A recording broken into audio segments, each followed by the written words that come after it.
I want to talk to you today about treating people like recipes rather than like food choices. It sounds a bit weird, but stick with me as I promise you it can be quite profound and will help you actually building relationship with other people. Now, for me, I've just got back off holiday. And when I'm on holiday, for those of you that are long-term listeners will know that I like to reflect. I like to use journaling as a way to basically go internally and figure out kind of what's going on inside my head. And I came up with this quote or point, whatever you want to call it. Treat people like a recipe, not like a food order.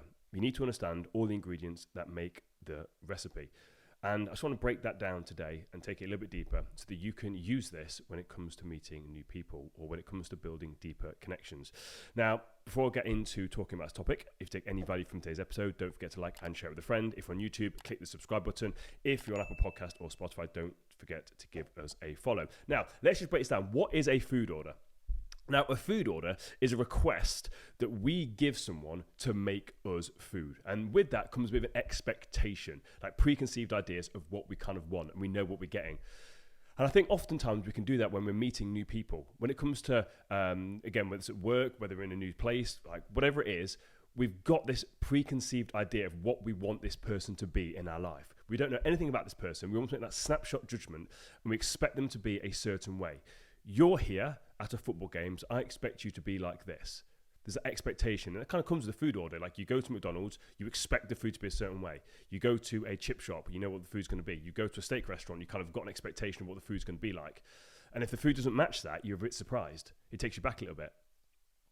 And with the food order, it's like the final product.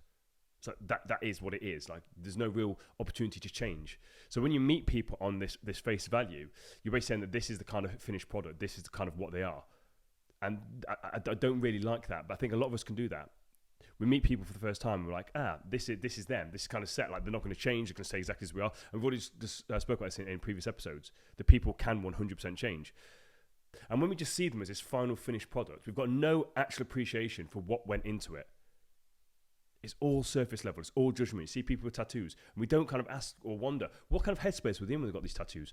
Were these tattoos meaningful to them? We see a tattoo, and we kind of attach meaning behind it. We see piercings, we attach a meaning behind it. We see hair color, we attach a meaning behind it. It's very judgmental. It's very, very surface level. And we can simply see it's either good or bad, the whole experience. There's no context to it.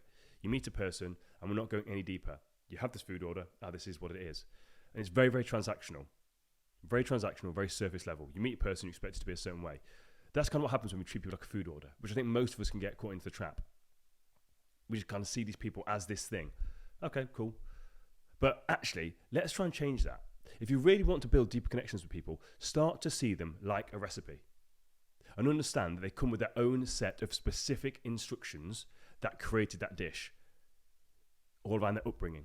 Generational recipes have been passed down from family to family to family, but for family expectations, beliefs from the family, all of these things. There's so much that goes into this, but there's a specific set of instructions that went into this. We spoke about some previous episodes before about programming, family programming.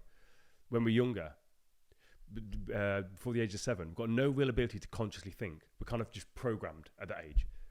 And with the recipe, there's loads of ingredients that go into it, making, again, each one completely individualized and unique. But here's the thing with lots of ingredients. That means that things can be changed. Because if you change a slight ingredient, it will enhance the dish. Or if you change another ingredient, it can actually make the dish worse. Same with us. With this massive conglomerate, weird word, conglomerate, massive just cluster of different ingredients. There's so many things that go into who we are, that make us who we are. And just by altering one of those things, it can completely change everything. And all of these things are put together in a very specific order. We're very complicated. We've got this very unique timeline. The recipe that we've got, everything in our timeline is completely, again, unique. There's specific things in specific orders that have happened to us that make us who we are. Same with the recipe. You have to cook things in certain orders. You have to do things in certain orders. You're not just going to put something in the oven before you've even cut it and mixed it all together. It wouldn't work. It'd be ridiculous. So there's got to be certain things. Same with us, our timeline. Same with an order. Poor ingredients can change the final product.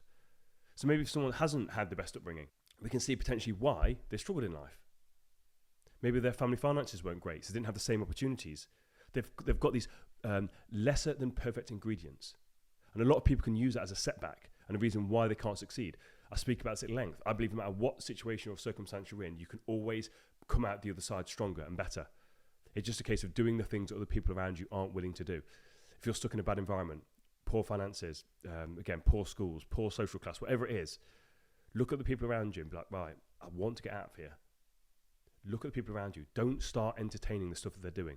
You've got to, again, especially with social media, there's loads of information out there, so you can get yourself out there. Now, consequently here, when it comes to the poor ingredients, because here's the thing, a good chef can work with poor ingredients and still create something beneficial, which kind of goes into my point. Just because you may not have had the best ingredients in life to start with, weren't dealt the best hand. A good chef knows how to work with these ingredients and create something amazing. He's a prime example. I went to a food festival fair thing about 6 months ago, maybe 8 months ago. And when I was there was this food barbecue van thing. And the burger that I had was absolutely phenomenal.